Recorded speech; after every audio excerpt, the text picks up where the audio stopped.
खाना खाँदाखेरि मोबाइल नहेरिकन मान्दैन के गर्ने यसलाई भन्दाखेरि बालबालिकाहरूले त्यस्तो गर्यो भने तपाईले एक दिन उसले चाहिँ खाना नखाए पनि खासै फरक पर्दैन। यदि बिरामी छैन केही अरु समस्या छैन भने एक दिन खाना नखाएर तपाईले मोबाइल नदेखाउनुस्, खाना उसले खाँदैन भने पनि त्यसमै नखाऊ, मोबाइल देखाउँदिन भनेर भन्नुस् हैन। एक दिन खाँदैन, दुईचोटी खाँदैन, जब खाना भोक लागेपछि खान्छ। र एउटा मेरो एकजना मैले चिनेको परिचित 3 वर्षको बालक पनि त्यस्तै भइसकेको थियो। उसले चाहिँ मोबाइल नहेरिकन नखाने र मैले उनलाई भने तपाईले यसरी आफ्नो छोरालाई मोबाइल हेराएर मात्रै खुवाउने गर्नुहुन्छ भने तपाईले विश्वास गर्नुहोस् उसको मानसिक स्वास्थ्यमा पनि नकारात्मक असर पार्ने काम गरिराख्नु भएको छ भनेपछि उनलाई त कस्तो झसङ्ग जस्तो भएछ। अनि उनले चाहिँ ल अब म त छोडाउँछु भनेर भने। अनि त्यसपछि 3-4 हप्तापछि फेरि मेरो उनसँग भेट हुँदाखेरि उनले भने मेरो छोराले त मोबाइल हेरेर खाने काम छोड्यो भनेर भन्थे। अनि कसरी गर्नुभयो त भन्दाखेरि एक दिन त रोयो, झगडा गर्यो, ङ्याङ गर्यो, खाँदै खाएन। अनि उसको आमालाई चाहिँ एकदम पिर पर्यो, बिहानभरि खाना खाएन भनेर भन्दाखेरि मैले केही हुँदैन एक दिन खाना नखाएर भनेर तपाईको कुरा सुनेको कुरा भने थिएँ। अनि भोलिपल्ट त भोक लागेपछि खायो र आजकल चाहिँ उसले हेर्दैन। 3 वर्षको हो, कहिलेकाहीँ बेलुकातिर टिभी हेर्छ हैन। अनि मोबाइल चाहिँ हामीले उसलाई एकदम कम मात्रै देखाउँछौँ भनेपछि चाह्यो भने सकिँदो रहेछ। तर समस्या चाहिँ कहाँ पर्यो भने आमा बुवाहरूले आफ्नो सहजताको लागि आफ्नो बालबालिकाहरूलाई मोबाइल देखाएर यहाँ नेपालको काठमाडौँमा मात्रै होइन, सहरमा मात्रै होइन, गाउँघरमा पनि त्यस्तो किसिमको परिसकेको छ। त्यसै कारणले तपाईँ के साँच्चै चाहनुहुन्छ आफ्नो बालबालिका स्वस्थ रहोस् मानसिक रूपमा, शारीरिक रूपमा भने मोबाइल देखाउनु, मोबाइल 24 घण्टा मोबाइलमा झुन्डिनु नदिनुहोस्।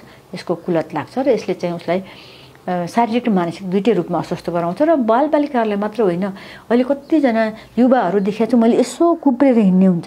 किनभने उनीहरू चाहिँ 24 घण्टा मोबाइल लिएकोले गयो, फेसबुकदेखि लिएर इन्टरनेटदेखि लिएर यताउति माने एकछिन फेसबुक हेर्न भने चाहिँ संसारै झस्किन्छ कि आकाशै खस्छ कि एकछिन कसैले चाहिँ फेसबुकमा नयाँ कुरा लाइक राखेको कुरा आफै हेर्न पाएन अथवा उसले जवाफ दिएन भने समस्या पर्छ भन्ने ठान्छन् र यस्तो गरेर हिँडेका छन्। र यसले गर्दाखेरि एउटा जर्मनमा एउटा रिसर्च पनि भएको थियो।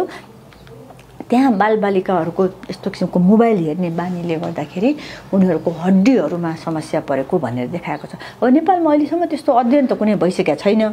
तर मैले विभिन्न ठाउँहरूमा अनुभव गर्दाखेरि बालबालिकाहरूले वयस्कहरूलाई पनि समस्या परेको देखेको छु।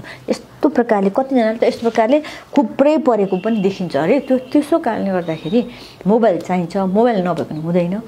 तर स्मार्ट मोबाइल हातमा छ भन्दैमा तपाईँ लगातार मोबाइल प्रयोग गर्नुभयो भने चाहिँ स्मार्ट भइँदैन, डम भइन्छ। मैले त मेरो त मोबाइल त डम मोबाइलै छ।